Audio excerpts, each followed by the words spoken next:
ವೀಕ್ಷಕರೆಲ್ಲರಿಗೂ ಸೂರ್ಯನ ರಾಶಿ ಪರಿವರ್ತನೆ ವಿಶೇಷ ಕಾರ್ಯಕ್ರಮಕ್ಕೆ ಸ್ವಾಗತ. ವೀಕ್ಷಕರೇ, ಗ್ರಹಗಳ ಅಧಿಪತಿಯಾಗಿರುವ ಸೂರ್ಯ ಪ್ರತಿದಿನಗಳು ತನ್ನ ಪಟ ಬದಲಾಯಿಸುತ್ತಾನೆ. ಸೂರ್ಯ ಒಂದು ರಾಶಿಯಿಂದ ಮತ್ತೊಂದು ರಾಶಿಗೆ ಸಂಚರಿಸಿದಾಗ ಅದನ್ನು ಸೂರ್ಯ ಸಂಕ್ರಾಂತಿ ಎಂದು ಕರೆಯಲಾಗುವುದು.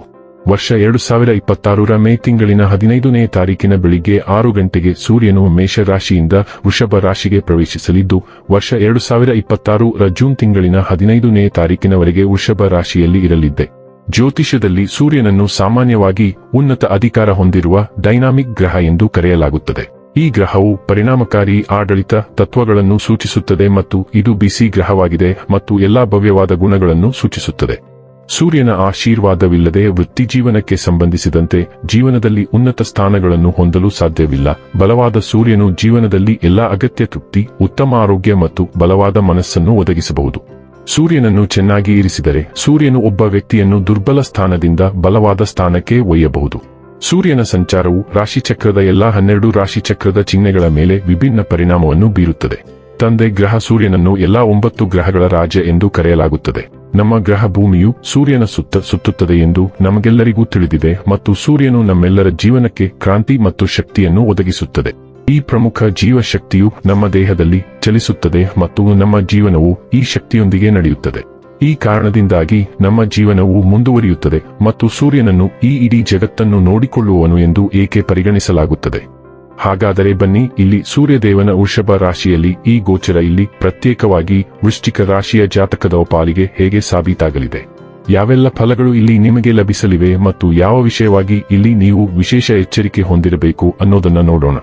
ಎಂದಿನಂತೆ ನಮ್ಮ ವಿನಂತಿ ಎಂದರೆ, ನೀವಿನ್ನೂ ನಮ್ಮ ಚಾನೆಲ್ ಅನ್ನು ಸಬ್ಸ್ಕ್ರೈಬ್ ಮಾಡಿಲ್ಲವೆಂದರೆ ದಯವಿಟ್ಟು ಈಗಲೇ ನಮ್ಮ ಚಾನೆಲ್ ಅನ್ನು ಸಬ್ಸ್ಕ್ರೈಬ್ ಮಾಡಿ. ಹಾಗೆ ನಿರಂತರ ವಿಡಿಯೋ ಅಪ್ಡೇಟ್ಸ್ಗಳಿಗಾಗಿ ತಪ್ಪದೇ ಪಕ್ಕದ ಬೆಲ್ ಐಕಾನ್ ಬಟನ್ ಕೂಡ ಕ್ಲಿಕ್ ಮಾಡಿ. ವಂಶ ಪಾರಂಪರ್ಯ ಜ್ಯೋತಿಷ್ಯರು ನಂಬರ್ 1 ವಶೀಕರಣ ಸ್ಪೆಷಲಿಸ್ಟ್. ವೃತ್ತಿ, ಉದ್ಯೋಗ, ಮದುವೆ, ಹಣಕಾಸಿನ ಸಮಸ್ಯೆ, ವ್ಯಾಪಾರ, ಆರೋಗ್ಯ ಸಮಸ್ಯೆಗಳಿಗೆ ಫೋನಿನ ಮೂಲಕ ಪರಿಹಾರ. ಇಂದೇ ಕರೆ ಮಾಡಿ. ವೀಕ್ಷಕರೇ, ವೃಶ್ಚಿಕ ರಾಶಿಯವರಿಗೆ ಈ ಸೌರ ಸಂಚಾರವು ವೃತ್ತಿ ನಿರೀಕ್ಷೆಗಳು ಮತ್ತು ಖ್ಯಾತಿ ಎರಡರಲ್ಲೂ ಹೆಚ್ಚು ಮಹತ್ವದ್ದಾಗಿರುವ ಸಾಧ್ಯತೆ ಇದೆ. 10ನೇ ಮನೆಯ ಅಧಿಪತಿಯಾಗಿ ಕಾರ್ಯನಿರ್ವಹಿಸುವ ಸೂರ್ಯನು 7ನೇ ಮನೆಯಲ್ಲಿ ಸ್ಥಾನ ಪಡೆಯುತ್ತಾನೆ. ಇದು ನಿಮ್ಮ ವೃತ್ತಿಪರ ಕ್ಷೇತ್ರದಲ್ಲಿ ಹೊಸ ಅವಕಾಶಗಳ ಹೊರಹೊಮ್ಮುವಿಕೆಯನ್ನು ಸೂಚಿಸುತ್ತದೆ. ಸಂಬಳ ಪಡೆಯುವ ವ್ಯಕ್ತಿಗಳು ಬಡ್ತಿ ಅಥವಾ ಸಂಬಳ ಹೆಚ್ಚಳದಿಂದ ಪ್ರಯೋಜನ ಪಡೆಯಬಹುದು. ವ್ಯಾಪಾರ ಉದ್ಯಮಗಳಲ್ಲಿ ಪ್ರಗತಿಯ ನಿರೀಕ್ಷೆಗಳು ಸಹ ಉದ್ಭವಿಸುವ ಸಾಧ್ಯತೆ ಇದೆ.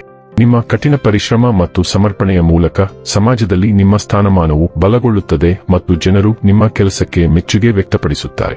ವೃಶ್ಚಿಕ ರಾಶಿಯವರಿಗೆ ಸೂರ್ಯನು 10ನೇ ಮನೆಯ ಅಧಿಪತಿಯಾಗಿದ್ದು, ಈ ಸಂಚಾರದ ಸಮಯದಲ್ಲಿ ಅವನು ನಿಮ್ಮ ರಾಶಿಚಕ್ರ ಚಿಹ್ನೆಯಿಂದ 7ನೇ ಮನೆಯಲ್ಲಿರುತ್ತಾನೆ. ಇದು ಮದುವೆ, ಪಾಲುದಾರಿಕೆ ಮತ್ತು ಸಾರ್ವಜನಿಕ ಪ್ರತಿಷ್ಠೆಗೆ ಸಂಬಂಧಿಸಿದೆ. ವೃಷಭ ರಾಶಿಯ 2026 ಈ ಸೂರ್ಯ ಸಂಚಾರವು ಮಿಶ್ರ ಫಲಿತಾಂಶಗಳನ್ನು ನೀಡುತ್ತದೆ ಎಂದು ಪರಿಗಣಿಸಲಾಗಿದೆ. ಈ ಸಮಯದಲ್ಲಿ ನೀವು ಕೆಲಸದ ಸ್ಥಳದಲ್ಲಿ ಉತ್ತಮ ಅವಕಾಶಗಳನ್ನು ಪಡೆಯಬಹುದು. ವ್ಯವಹಾರದಲ್ಲಿ ಲಾಭದ ಸಾಧ್ಯತೆ ಇರಬಹುದು ಮತ್ತು ಉದ್ಯೋಗದಲ್ಲಿರುವ ಜನರಿಗೆ ಬಡ್ತಿ ಅಥವಾ ಸಂಬಳ ಹೆಚ್ಚಳದ ಅವಕಾಶವಿರಬಹುದು. ನೀವು ನಿಮ್ಮ ಕೆಲಸದ ಕಡೆಗೆ ಸಮರ್ಪಿತರಾಗಿರುತ್ತೀರಿ ಮತ್ತು ಅದರ ಸಕಾರಾತ್ಮಕ ಪರಿಣಾಮವು ನಿಮ್ಮ ವೃತ್ತಿಪರ ಜೀವನದ ಮೇಲೆ ಗೋಚರಿಸುತ್ತದೆ. ಸಮಾಜದಲ್ಲಿ ನಿಮ್ಮ ಗುರುತು ಬಲವಾಗಬಹುದು ಮತ್ತು ಜನರು ನಿಮ್ಮ ಕೆಲಸವನ್ನು ಮೆಚ್ಚಬಹುದು.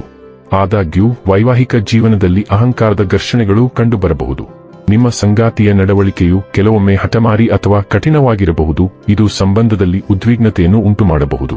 ಆದ್ದರಿಂದ ಈ ಸಮಯದಲ್ಲಿ ತಾಳ್ಮೆ ಮತ್ತು ತಿಳುವಳಿಕೆಯಿಂದ ವರ್ತಿಸುವುದು ಬಹಳ ಮುಖ್ಯ. ವ್ಯಾಪಾರ ಪಾಲುದಾರಿಕೆಗೆ ಸಂಬಂಧಿಸಿದ ವಿಷಯಗಳಲ್ಲಿಯೂ ಎಚ್ಚರಿಕೆ ಅಗತ್ಯ. ಈ ಸಮಯದಲ್ಲಿ ನಿಮ್ಮ ಸಂಗಾತಿಯೊಂದಿಗೆ ವೃತ್ತಿಪರ ಸಂಬಂಧವನ್ನು ಕಾಪಾಡಿಕೊಳ್ಳುವುದು ಉತ್ತಮ. ಇನ್ನು ಕೊನೆಯದಾಗಿ ಈ ದಿನಗಳಂದು ಮಾಡಿಕೊಳ್ಳಬೇಕಾದ ಉಪಾಯಗಳ ಕುರಿತು ನೋಡುವುದಾದರೆ, ಈ ಸಮಯದ ಪರಿಣಾಮವನ್ನು ಕಡಿಮೆ ಮಾಡಲು ಭಾನುವಾರದಂದು ಗೋಧಿ, ತಾಮ್ರ ಮತ್ತು ಬೆಲ್ಲವನ್ನು ದಾನ ಮಾಡುವುದು ಬಹಳ ಶುಭವೆಂದು ಪರಿಗಣಿಸಲಾಗಿದೆ. ಈ ಪರಿಹಾರವು ಸೂರ್ಯನ ಋಣಾತ್ಮಕ ಪರಿಣಾಮಗಳನ್ನು ಕಡಿಮೆ ಮಾಡಲು ಮತ್ತು ಜೀವನದಲ್ಲಿ ಸ್ಥಿರತೆಯನ್ನು ಕಾಪಾಡಿಕೊಳ್ಳಲು ಸಹಾಯಕವೆಂದು ಪರಿಗಣಿಸಲಾಗಿದೆ. ವೀಕ್ಷಕರೇ, ಇದಾಗಿತ್ತು ವೃಶ್ಚಿಕ ರಾಶಿಯ ಜಾತಕದವರ ಸೂರ್ಯನ ರಾಶಿ ಪರಿವರ್ತನೆಯ ಮಾಹಿತಿ ಇಷ್ಟವಾದರೆ ವಿಡಿಯೋವನ್ನು ಲೈಕ್ ಮತ್ತು ಶೇರ್ ಮಾಡಿ. ಹಾಗೆ ಚಾನೆಲ್ ಸಬ್ಸ್ಕ್ರೈಬ್ ಮಾಡುವುದರ ಜೊತೆಗೆ ನಿರಂತರ ವಿಡಿಯೋ ಅಪ್ಡೇಟ್ಸ್ಗಳಿಗಾಗಿ ಪಕ್ಕದ ಬೆಲ್ ಐಕಾನ್ ಕ್ಲಿಕ್ ಮಾಡಿ.